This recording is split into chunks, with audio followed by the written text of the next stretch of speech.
Pasunin na lang, sir. Nag-usap po kami ng maayos. Ano natin, media, dahan-dahan lang ha, unti-unti. Huwag po dahan-dahan, sir. Pwede po tayong lumabas. Nandito kayo sa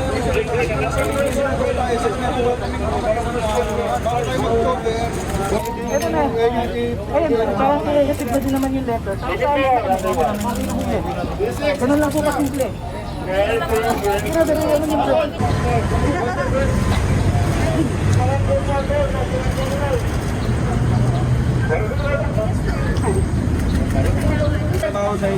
Withdraw muna tayo, withdraw. Tapo muna yan, sir. Sa private tayo. Sa babas.